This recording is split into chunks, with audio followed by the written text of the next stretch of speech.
Yo, what's up, mga ka-chismak? Ready na kayo? Samahan nyo ako, no?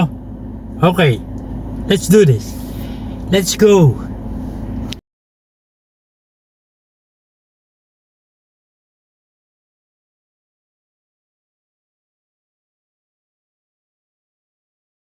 Mobile Legends content sa kanyang Facebook page at nag-focus ito sa paglalaro at pag-promote ng sugal.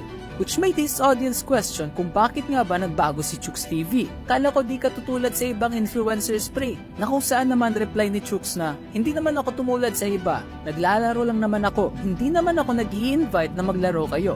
Nandun kasi ang trend ng streaming, nakikisabay lang. Ngunit kung nakikisabay nga lamang siya, bakit mayroong invite link sa bawat stream niya para makakalaro din ng sugal ng kanyang mga audience. Kaya nagresulta ng pag-call out sa kanya ng ilang mga vloggers, stating na, "Anak na tinapay naman, niloloko mo naman kami, Chooks. Hindi ka naman basta-basta magla-livestream ng ganyan at ilalagay yung link kung wala naman niyang padulas. Diba? Sa tingin mo lalaroin mo yung bagay na hindi mo naman talaga ginusto tapos walang padulas? Hindi mo yan gagawin? At saka magka-cash in ka ng 50,000 sa unang laro mo? Na wala man lang pagdadalawang isip dahil sa kagustuhan mo sumabay sa trend ng mga ML streamer na nag-convert to scatter streamer." And although nagpo-promote siya ng sugal sa kanyang Facebook page, pinapatuloy pa rin naman niya ang pag-upload ng Mobile Legends content sa kanyang YouTube channel. But as the saying goes, you can't serve two masters at the same time. Kaya nagresulta ng pagbaba ng quality ng kanyang mga videos sa YouTube. At hindi din nagtagal at napansin ito ng iilan sa kanyang mga audience. Alam ko mga reply na to, di na naglalaro ng ML si Chooks. Puro na lang sugal, kaya unsubscribe na ako dito. So ayan mga ka-chismak na panood nyo, no? We hope na nasa mabuting kalagayan si Chooks TV, no?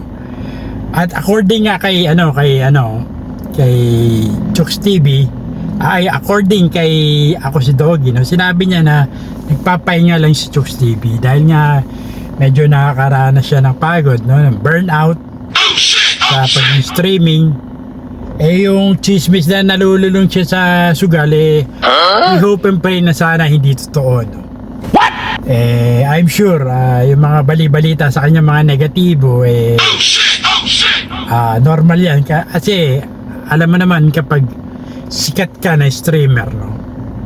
Samot-sari yung mga bato mga bash sa'yo dahil nga syempre pag medyo wala ka sa pagbablog, no, pag-stream, mag-iisip ng kung ano-ano yan.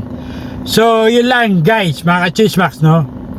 Panalangin natin na okay si Chooks TV, na bumalik ulit siya sa dati, na kung ano man yung pagsusugal na chismis sa kanya hopefully, no, hindi totoo yun. So yun lang mga ka-chismaks, no? Gusto ko malaman yung mga insight nyo, views, foresight nyo dito. Ako rin medyo nahihiwagaan. Di naman, knowing Chooks TV, no, nanonood ako ng mga stream niya, comedy, nakakatawa siya actually, no. And I'm talagang pag nakikita ko siya, yung mga comedy niya, yung mga punchline niya ba, nakaka-miss yun. So good luck sa'yo Chooks TV. I hope nasa mabuti ka, nagpapahinga ka lang, naghihintay yung mga avid fan mo, yung mga supporters mo, no? So yun lang mga ka-chismak, hanggang sa muli. Ito po si Cesar Castillo Jr. nagsabing tirahin mo na yan, baka tirahin pa na iba. Chismaks, where pa? Peace out.